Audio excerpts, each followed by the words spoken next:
नमस्कार प्रिय दर्शकों, आज जो हम चर्चा करने वाले हैं वो है लाभ भाव, जन्म कुंडली का लाभ भाव। वैसे तो बहुत से कार्यक्रम मैंने लाभ भाव से संबंधित भी किए हुए हैं। अगर आप नहीं जानते, अगर आप YouTube पर नए आए हैं तो आप चैनल को सब्सक्राइब कर लीजिए और पीछे के कार्यक्रम जाकर देख लीजिए।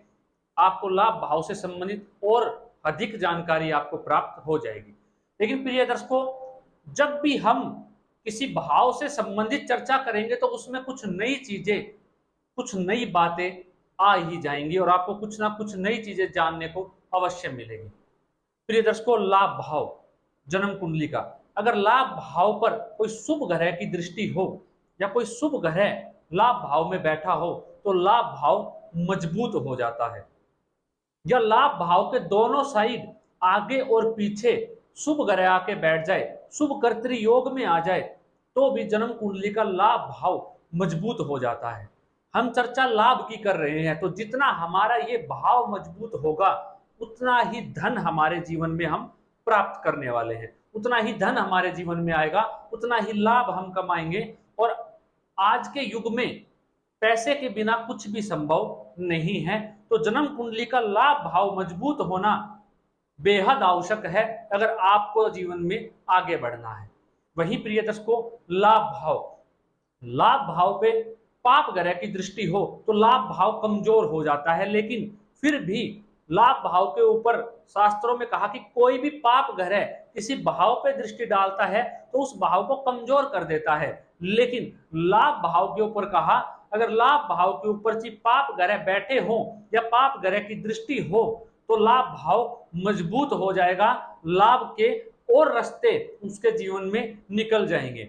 वही प्रिय दर्शकों, जो सौम्य ग्रह होते हैं, जो शुभ ग्रह हमारे कुंडली के अंदर माने गए, जैसे कि गुरु, शुक्र, चंद्रमा, बुध, चंद्रमा शुक्ल पक्ष का हो, पक्ष बल से मजबूत हो, वही हम मानेंगे शुभ ग्रह, सौम्य ग्रह। अगर उनकी दृष्टि हो तो लाभ भाव बेहद मजबूत हो जाता है और ज्यादा श्रेष्ठ हो जाता है। लाभ भाव से जुड़ा एक ऐसा रहस्य भी मैं आपको बताने वाला हूं कि आपका लाभ भाव कितना मजबूत है, वो भी आज हम इसी कार्यक्रम में जान लेंगे।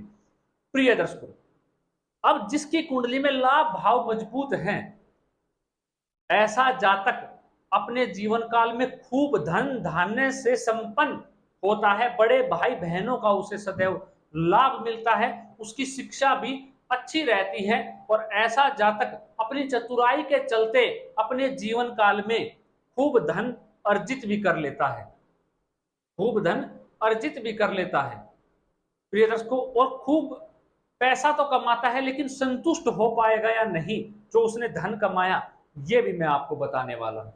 अब प्रिय दर्शकों, लाभ भाव पाप कर्तृ योग में आ जाए, पाप ग्रह आगे हो और पीछे हो लाभ भाव के, लेकिन लाभेश मजबूत अवस्था में हो, लाभेश मजबूत अवस्था में हो, तो क्या लाभ भाव को हम मजबूत कहेंगे? नहीं प्रिय दर्शकों, इस बात का भी आपको ध्यान रखना है। अगर पाप ग्रह आगे और पीछे हो जाते हैं 11वें घर के, लेकिन जो 11वें घर का मालिक है वो बेहद बली अवस्था में है, तो हम लाभ भाव को मजबूत नहीं कहेंगे, लाभ भाव में कहीं ना कहीं कमजोर ही कहेंगे। तीसरी चीज प्रिय दर्शकों, लाभ भाव कब मजबूत हो जाता है? पाप कर्तृ योग में ना हो, कोई शुभ ग्रह हो, चाहे वो एक ही हो पीछे, अगर दोनों साइड शुभ ग्रह बैठे हैं तो बेहद श्रेष्ठ, लाभेश भी अच्छी स्थिति में मजबूत अवस्था में हो, या कारक के साथ हो, जो लाभ भाव का कारक होता है उसके साथ युति करके बैठा हुआ हो और वो किसी पाप ग्रह से दृष्ट ना हो, तो लाभ भाव बेहद मजबूत हो जाता है और बेहद श्रेष्ठ फल अपने जीवन काल में देना शुरू कर देता है।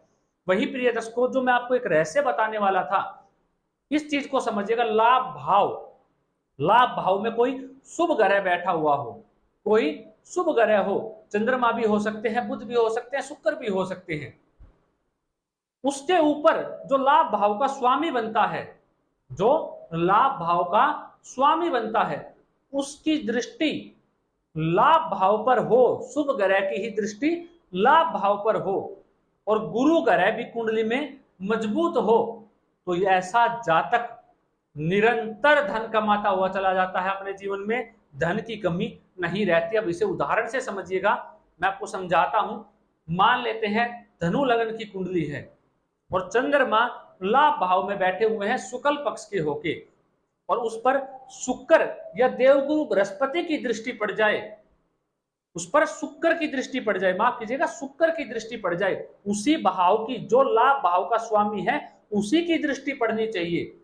जैसे कि वहां पे तुला राशि बनी लाभ भाव के अंदर, वहां पे कोई ग्रह आ जाए शुभ ग्रह, जैसे चंद्रमा जाके बैठ गए, गुरु ग्रह जाके बैठ जाए, और उसके ऊपर लाभ भाव का स्वामी कौन बना? शुक्र। अब शुक्र पांचवें घर में बैठ के अपने घर को देखे तो ये बेहद श्रेष्ठ हो जाएगा, आपका लाभ भाव बेहद मजबूत हो जाएगा। प्रिय दर्शकों फिर से समझिएगा, मान लेते हैं आपकी वहां पे 6 नंबर राशि लिखी हुई है लाभ भाव के अंदर, तो बुध पंचम भाव, क्योंकि बुध के पास एक ही दृष्टि है, तो बुध पंचम भाव से देखे और वहां पे चंद्रमा बैठा हुआ हो, वहां पे चंद्रमा हो या देवगुरु बृहस्पति बैठे हुए हो, तो ये आपके लाभ भाव बेहद उच्च कोटि का हो जाएगा। लेकिन जो मैं आपको कह रहा हूं उस पर किसी पाप ग्रह की दृष्टि नहीं पड़नी चाहिए। अब प्रिय दर्शकों जिसका लाभ भाव मजबूत है, ऐसे जातक जो चाहेगा, जैसा चाहेगा, जो सोचेगा, जो उसकी शक्तियां होंगी, जो भी वो मांगना चाहेगा, वो सब उसका जीवन काल में होता हुआ चला जाता है और किसी भी चीज की कमी नहीं रहती। लाभ, लाभ भाव से संबंध क्या हो रहा है? लाभ। और लाभ भाव का मालिक जिस भी भाव में जाके बैठेगा उससे संबंधित उस चीजों में लाभ में वृद्धि ही कर देगा, क्योंकि उसका नाम ही लाभ है।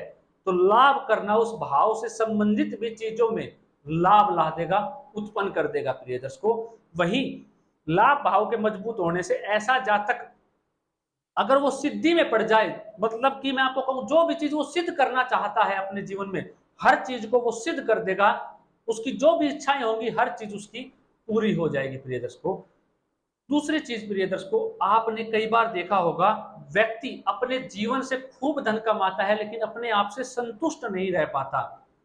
अब यहाँ पे ही आप उदाहरण से समझिए, अगर उसकी जन्म कुंडली के अंदर लाभ भाव बेहद मजबूत है, जो मैंने आपको समझाया किस किस प्रकार से लाभ भाव मजबूत होगा, तो ऐसा जातक अपने जीवन में धन भी कमाएगा और संतुष्ट भी रहेगा। संतुष्ट व्यक्ति कब होता है? अगर आपको किसी कार्य में आनंद आ रहे हैं, आपको मजा आ रहा है उस कार्य को करने में, उस कार्य को करके आप धन भी कमा रहे हैं, धन लाभ भी कर रहे हैं, तो आप अपने जीवन में सदैव संतुष्ट रहेंगे। और वो कब होगा? वो सौम्य ग्रह की दृष्टि, शुभ ग्रह की दृष्टि पड़ जाने के कारण ही ऐसा होगा। अन्यथा अगर आपकी कुंडली में पाप ग्रहों की दृष्टियां हैं और जो मैंने आपको बताया कुछ कमजोरी है घरों में, तो ऐसा जातक अपने कार्य को बोझ समझेगा। पैसे तो कमाएगा लेकिन अपने कार्य को बोझ समझेगा, जिसके कारण वश वो अपने जीवन में अपने आप से संतुष्ट नहीं हो पाएगा। प्रिय दर्शकों आशा करता हूं इस उदाहरण से आप समझ गए होंगे कि मैं कहना क्या चाह रहा हूं। तो प्रिय दर्शकों लाभ भाव से संबंधित आपको कुछ अलग जानकारी आज अवश्य मिली होगी कि लाभ भाव और कैसे मजबूत हो जाता है, ये मैं उम्मीद करता हूं। प्रिय दर्शकों आशा करता हूं आज का कार्यक्रम आपको आनंद देने वाला रहा होगा। अगर आपका कोई कमेंट है तो आप डाल सकते हैं, पूछ सकते हैं, उसका जवाब मैं आपको अवश्य दूंगा। प्रिय दर्शकों थोड़ा सा बिजी होने के चलते, समय ना मिल पाने के चलते कई बार कोई कमेंट रह जाता है जिसका मैं जवाब नहीं दे पाता हूं, लेकिन मैं प्रयास कर रहा हूं कि मैं कुछ और अलग कार्यक्रम बनाऊं जिससे आपकी जिज्ञासा शांत कर पाऊं। प्रिय दर्शकों तो उस पर मैं विचार कर रहा हूं और जल्दी ही मैं आप लोगों के लिए लेके आने की कोशिश भी करूंगा। आशा करता हूं अभी तक आपने चैनल भी सब्सक्राइब कर लिया होगा, ताकि आपकी आने वाली जो प्रॉब्लम है क्या पता मेरे कार्यक्रम के द्वारा, इस वीडियो के द्वारा आप जान पाए। आज के लिए इतना ही, इजाजत दीजिए मुझे। नमस्कार।